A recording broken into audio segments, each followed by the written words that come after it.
भाई जो गुरु वचन पे डट गे, कट गे फंद 84। वाणी गुरु से शिष्य करे चतुराई, सेवाहीन नरक में जाई। अब ये गुरु जी से भगत के द्वारा ये चतुराई करने में आता है। गुरु जी की मर्यादा तोड़कर ये राजनीति, आरक्षणबाजी, गुंडों की सीबीआई जांच, कुपात्रों को ज्योति पाठ का पैसा, ये गुरु जी से चतुराई करने के अंतर्गत आता है। यानी गुरु जी के ज्ञान के विरुद्ध जो भी कर्म भगत करेगा वो गुरु जी से चतुराई करने में आता है।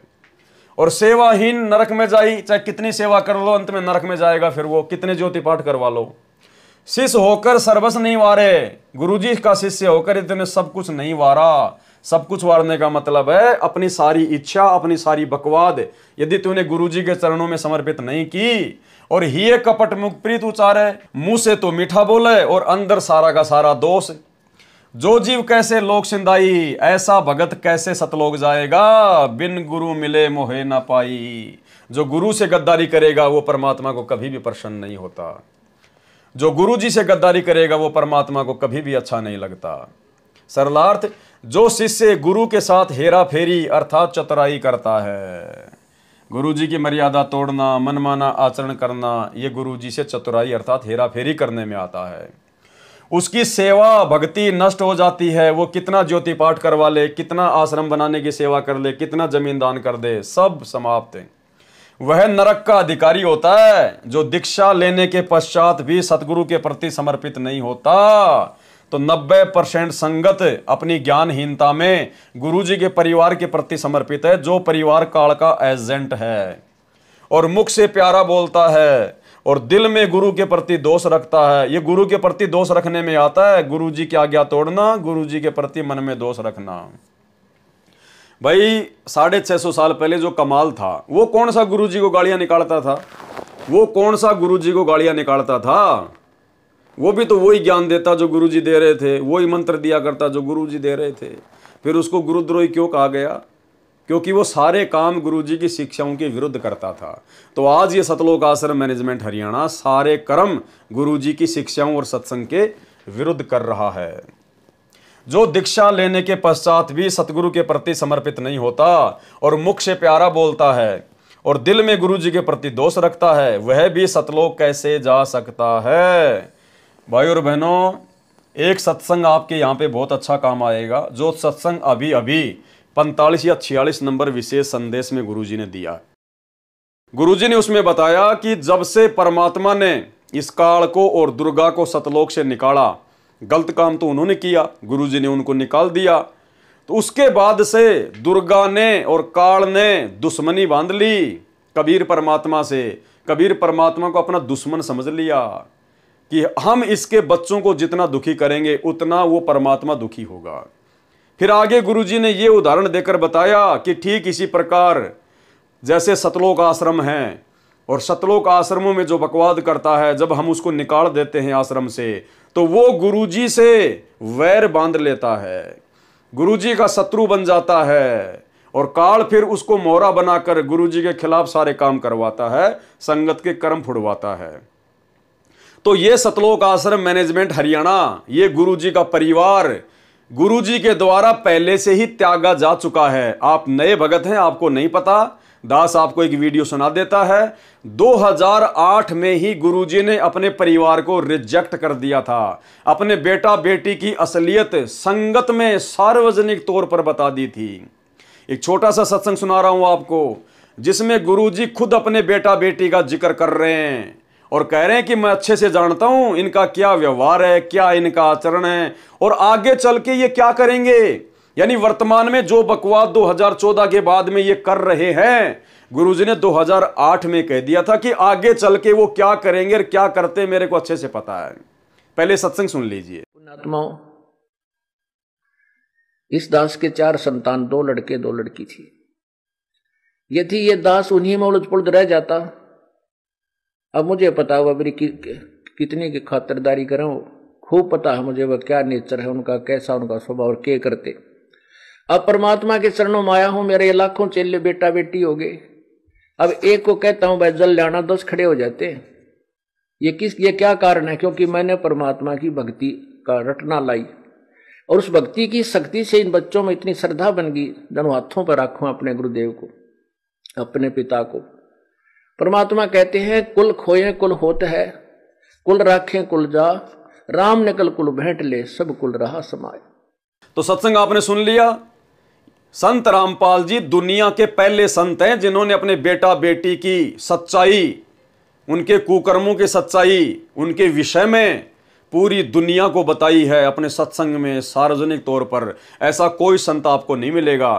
तो भाई समझ जाओ, ये संकेत है सतगुरु रामपाल जी भगवान का कि मैं अपने बेटा बेटी को, मेरे परिवार को 2008 में ही रिजेक्ट कर चुका हूं, और तुम उन काल एजेंटों के पीछे आंख बंद के चल रहे हो। भाई कर्म ही फूटेंगे।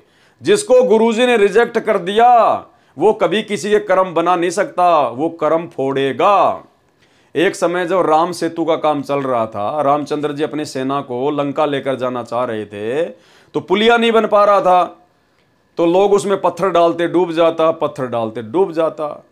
तो लोगों ने सोचा भाई रामचंद्र जी तो भगवान है और इनके हाथ से तो पत्थर डूबेगा नहीं। तो वहां पे हनुमान भी बैठा, जामवंत भी बैठा, तो कहा कि प्रभु आप भी तो डालिए। तो रामचंद्र जी ने एक पत्थर लिया और वो पत्थर जो है पानी में डूब गया।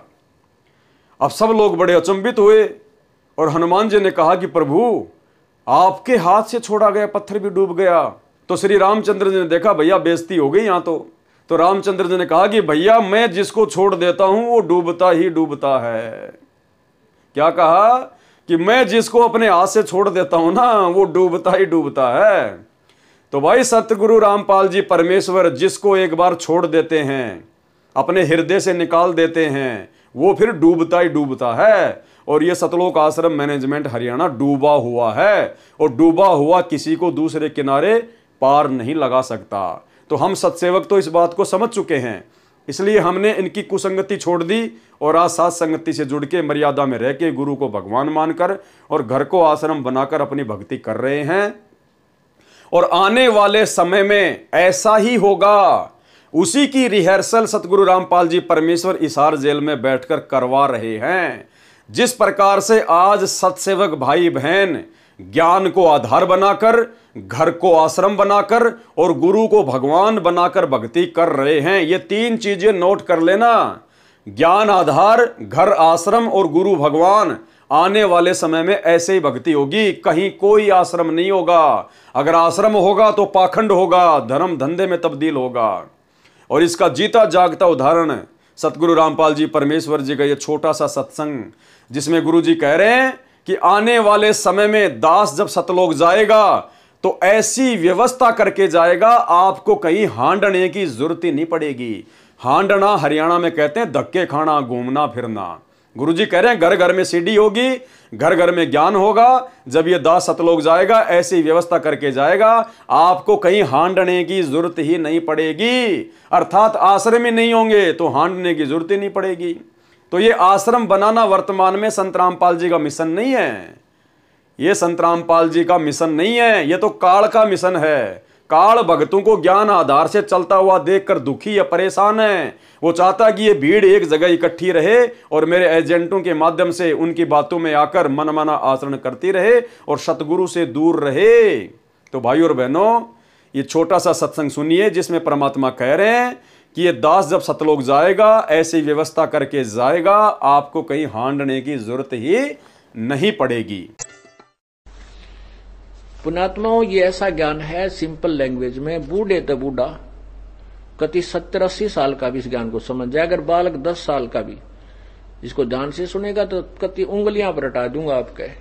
ज्ञान तो इसलिए बताना जरूरी हो गया कि अज्ञान गणा हो गया, कोई तुम्हें विचलित ना कर दे और ये बात बिगाड़ ना दे काल का दूत आके। इसलिए नहीं तो फिर 2 अक्षर की बात है, ये ज्ञान है, ये नाम है, ये भक्ति करो, फिर बातें खत्म होगी। ये मर्यादा है। और जब ये एक रूटीन पड़ जाएगा, फिर सत्संग घर घर में सीढ़ी हो जाएंगी, घर घर में सत्संग सुनियो।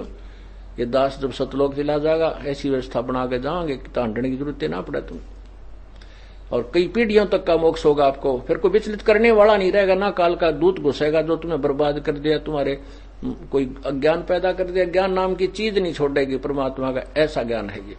तो सत्संग आपने सुन लिया और उसके बाद में छोटा सा सत्संग और सुन लीजिए, जिसमें गुरुजी जगह जगह आश्रम बनाने के पक्ष में नहीं है। 2004 या 5 में गुरुजी ने कह दिया था कि वो संत नहीं है जो जगह जगह आश्रम खोल के बैठ जाए। संत वो है जो केवल एक आश्रम बनाए, उसी आश्रम में प्यार और प्रेम से रहे, ताकि दुनिया पे भी उसका असर पड़े कि संत ऐसे होते हैं। और दूसरे संतों ने जो 25-25 आश्रम खोल रखे थे, गुरुजी ने उनको गलत बताया कि ये जितने भी संत हैं एक एक शहर में 25-25 आश्रम खोल के बैठे हैं, ऐसा नहीं होना चाहिए। तो क्या आज संत रामपाल जी भगवान जेल जाने के बाद अपने ही सत्संग के खिलाफ जगह जगह आश्रम खुलवाएंगे क्या? अरे जो सतगुरु खुद 30 साल से केवल एक आश्रम में बैठकर दुनिया को ज्ञान दे रहा है, आज वो संत जाके 50 आश्रम नहीं खुलवाएगा। भाई और बहनों, यही तो तत्व ज्ञान है जो संगत समझ नहीं पाई। सुनिए सत्संग। या बच्चों की तरह संत लड़ रहे हैं एक ही शहर में, और 25-25 आश्रम एक ही शहर में 25-25 आश्रम बने हुए हैं एक ही पंथ के। तो बच्चों जैसी लड़ाई इनकी, तो ये संत काहे को एक आश्रम बनावे, उसमें प्यार से रहे, और फिर आम आदमी पर अच्छा व्यवहार उसका असर पड़े कि साधु ऐसे होते हैं। अब ये हमारे अंदर ही ऐसे राग द्वेष भरे पड़े हैं, तुम समाज को क्या दे सकते हैं? इस प्रकार हमने इन बातों को पुनः विचार करना पड़ेगा, और तभी हम प्रभु को पा सकते हैं। ये बच्चों वाली लड़ाई संत नहीं किया करते, ये हमने त्यागनी होगी, तभी हम प्रभु पा सकते हैं। तो भाई और बहनों, ठीक इसी प्रकार सतगुरु रामपाल जी परमेश्वर जी ने अपने इस कलयुगी परिवार की हकीकत, जो आपने थोड़ी देर पहले वीडियो में सुनी अपने बेटा बेटी के विषय में, उसके बाद उस बेटा बेटी के दिल में, उस कलयुगी परिवार के दिल में संत रामपाल जी के प्रति नफरत पैदा हो गई, और उन्होंने उसी समय से उनकी मर्यादाओं को तोड़ना शुरू कर दिया था। जिस कारण से काल ने संत रामपाल जी के परिवार को, उनके भाई को अपना एजेंट बनाया, 2014 का बरवाला कांड करवाया। और उसके बाद से जिस प्रकार दुर्गा और काल ने परमात्मा से दुश्मनी बांध ली, उसी प्रकार गुरुजी के परिवार ने उनसे दुश्मनी बांध ली, और काल ने फिर उनको एक ही सेवा दे दी कि किसी भी प्रकार से इस संत की संगत को दुखी करो। संगत दुखी तब होगी जब गुरुजी की मर्यादा टूटेगी, गुरुजी का वचन टूटेगा। और वो ही काम 2014 से गुरुजी का परिवार, ये सतलोक आश्रम मैनेजमेंट हरियाणा कर रहा है। अभी अभी जो विशेष संदेश आया है 45 या 46 नंबर, उसमें गुरुजी ने इस बात का विशेष जिक्र किया है। पहले दुर्गा और काल का, और फिर तुरंत सतलोक आश्रमों का जिक्र कर दिया। तो इससे समझ जाना, परमात्मा का संकेत उनके परिवार के प्रति है कि 2008 में परमात्मा ने उस परिवार की हकीकत बताई। उसके बाद से ये लोग गुरुजी से द्वेष रखने लग गए। सार्वजनिक तौर पर तो ये लोग बड़े गुरु भगत बने दिखाई देते हैं, और अंदर ही अंदर गुरुजी के प्रति दोष। और इसी कारण से भाई और बहनों, आज ये संगत मूर्ख बनकर इनके पीछे लग रही है। सुनिए सत्संग। बच्चों, जब वह परमात्मा कबीर साहब मगर से सशरीर जा रहा था ऊपर अपने लोक को, और परमात्मा का सुंदर शरीर युवा शरीर था, परमात्मा को पता था कि वह दुष्टा आएगी, तो उसी समय वो दुर्गा देवी एक सुंदर अप्सरा हूर बनकर परमात्मा के साथ, उसके साथ बकवाद करने लगी। परमात्मा बोले, दूर जा, मैं जानता हूं तेरे सारे लक्षण। अब वो अपने भगवान की भी दुश्मन होगी। देखो वहां गलती करी न, भगवान ने निकाल दिया, तो इसका प्रतिशोध ले रहेगी, न पति दुखी कराएंगे जो हमारा फंस गए। अब जैसे ये सतलोक आश्रमों में जो गलती करते हैं, हमने निकाल दिया है ना, और क्या इलाज निकालने पड़ेंगे। वो ये दुश्मन बन जाते हैं, दुष्प्रचार करने लग जाते, कति कर्म फोड़ने लग जाते।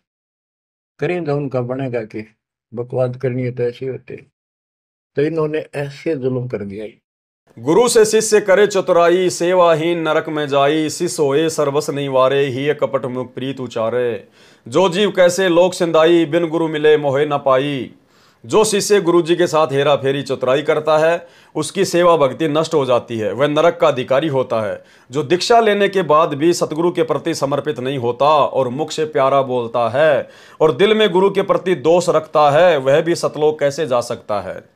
क्योंकि गुरु के मिले बिना, अर्थात गुरु के ऊपर पूर्ण विश्वास तथा श्रद्धा लगाए हुए बिना मुझे अर्थात परमात्मा को प्राप्त नहीं हो सकता। फाइनल।